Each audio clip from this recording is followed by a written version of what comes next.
Check, check. Are we live? Let's see. Great. Awesome. Well, all glory and honor, dominion and power to our Lord and Savior, Jesus Christ. In this video, we are going to go over a Model 2 and what that really means.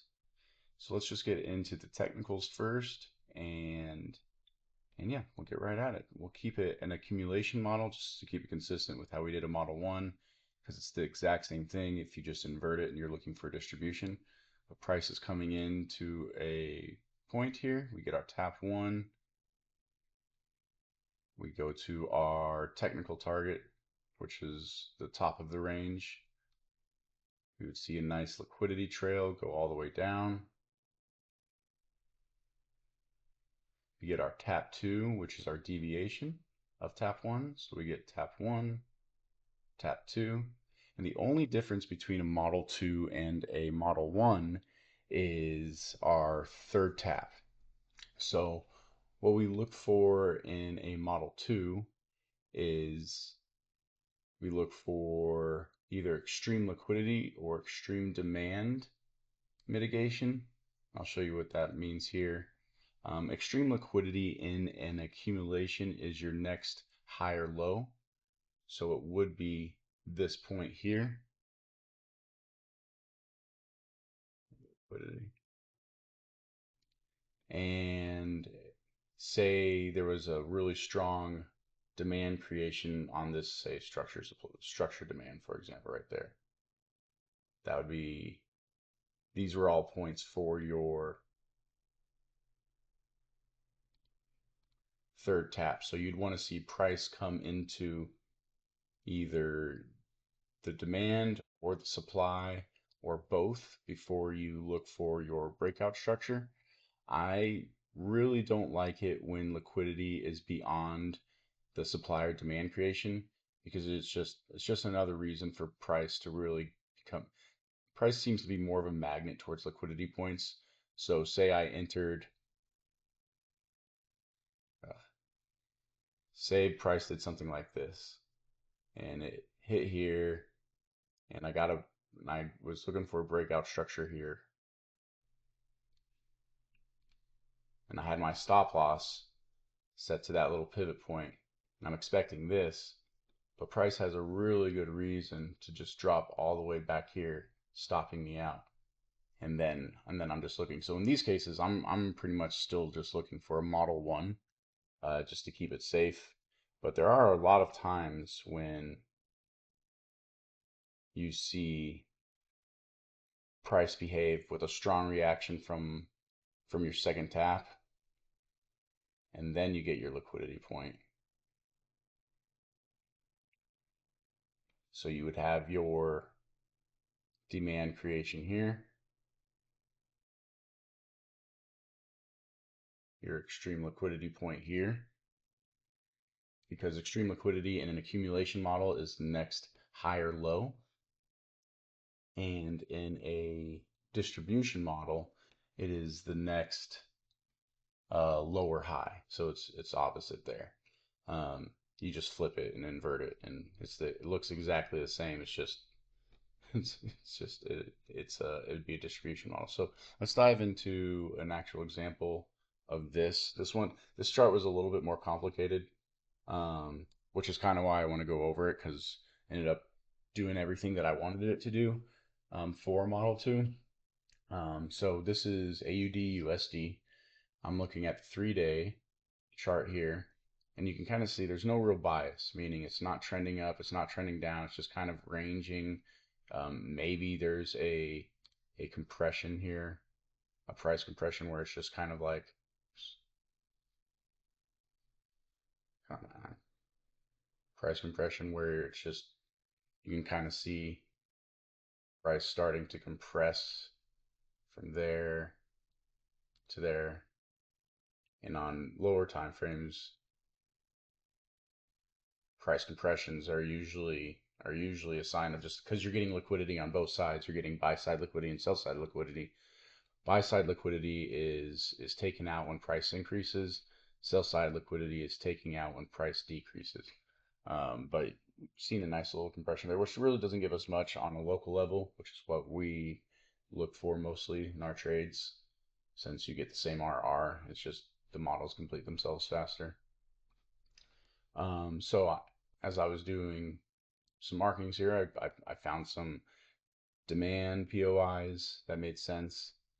I saw this massive candle here, which showed me that market makers were interested in protecting. You gotta be kidding me. Check, check. We had a disconnection. I hope this is still going well. Okay. So we saw structure supply or structure demand created here, followed by some refined levels. So I marked those out. And when I was looking for my range, I guess you could have started it here technically and then had this be your technical target, which price ended up going for. I didn't really trust that part of the range. I just I could have done it. I just didn't like the way the range was looking. I didn't like how much longer it was. So I looked for market maker play in this area because I saw a nice big old candle hit. I was like, okay, clearly some market maker involvement. So I set my first tap to the bottom of that area and I was looking for an accumulation model. When I found this range had kind of already started. I think I found it like right around this point here. So I just marked out my range, set an alert for my first deviation, which we got right here.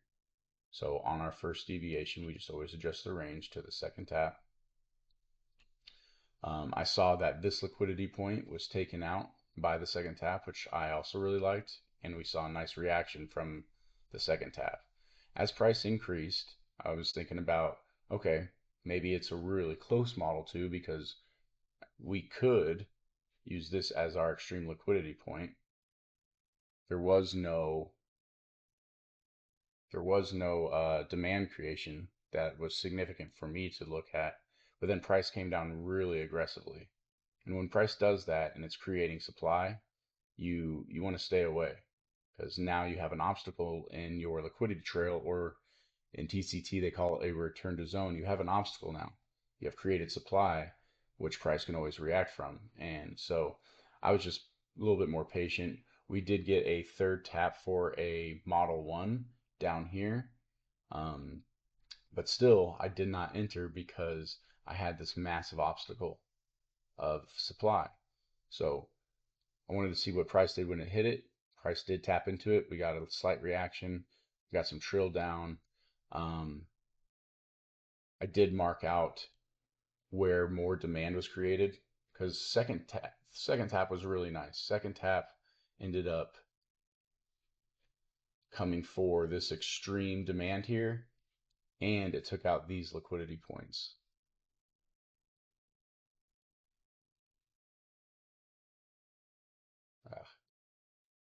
Took out these two liquidity points there.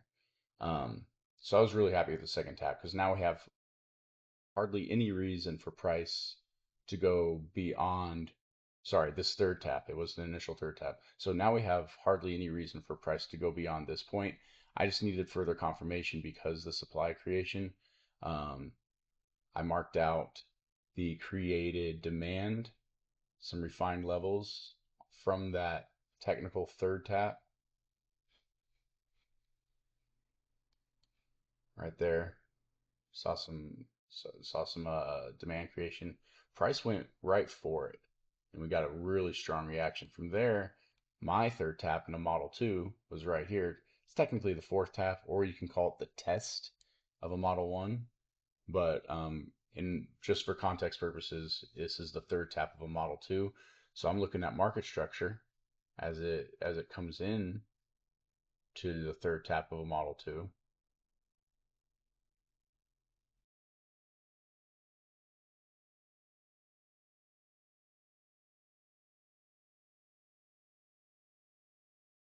I'm trying to see what would be a good entry.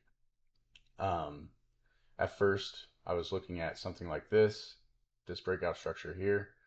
Uh, that got that got tapped into. It was a swing failure pattern. It didn't really look good to enter from this. because we had not hit our extreme demand yet. But once we hit our extreme demand, I just took this as a market structure call. And so we got not necessarily a strong V-shaped reversal, but we did see a strong reaction. We saw market makers interested in this position, in protecting this position, because they clearly made a move. We had a one candle close above our breakout structure, and we created additional demand to protect the price. So with all that considered, it's confirming the model. And you can see that price went all the way to technical target and then some. And the duration of this model was a little bit higher time frame. From tap 1 to tap 2, it was 13 days. This is a higher time frame than I typically like to trade, just because yeah, you find these models on lower time frames and they complete themselves faster, but it's still valid. From tap 2 to all the way to where we would enter would be another 5 days. So we have good time displacement between our taps. We had an amazing liquidity trail. Slight obstacle created at the third tap of a Model 1, which is why we didn't enter on a Model 1, and we were waiting for the retest, which we got right there. I hope this helps. If you have any questions, just post in the content section of Discord. I'd be happy to go over it with you. This is exactly what you want to look for when you're looking for a distribution as well. Everything still applies. It's just inverted. So these are our two models that we trade. We trade Model 1s and Model 2s. Sometimes we trade the test of a Model 2, which isn't the same as a test of a Model 1. It's just a little bit more sketchy in my opinion. And yeah, once you're comfortable with winning, you're comfortable with your technical analysis, ask me to do a one-on-one with you and we can go over some models that have a slightly higher probability and what those variables actually look like. Let's look at the volume profile again real quick, see what we were doing here. And the volume profile was nice. And what I mean by a nice volume profile is that we entered past our volume area low, so we were within the range. So when we're managing this trade, we're looking at volume areas of point of control and volume area high for points of resistance. We didn't really see that resistance, and we'll get into managing trades later. But this did not have an opportunity to really de-risk since price did not come back for the created demand from our third tap of the Model 2. If we saw price come back for this and then move up, now we can de-risk to this point because nothing's protecting price from going beyond your actual third tap of the Model 2 if this price gets taken out here. So there's nothing stopping it from going here. So that's when we would have adjusted our stop loss to here in the event of that actually happening. But it did not happen. And yeah, this was a good model. Respect. Jesus Christ is King of Kings, Lord of Lords.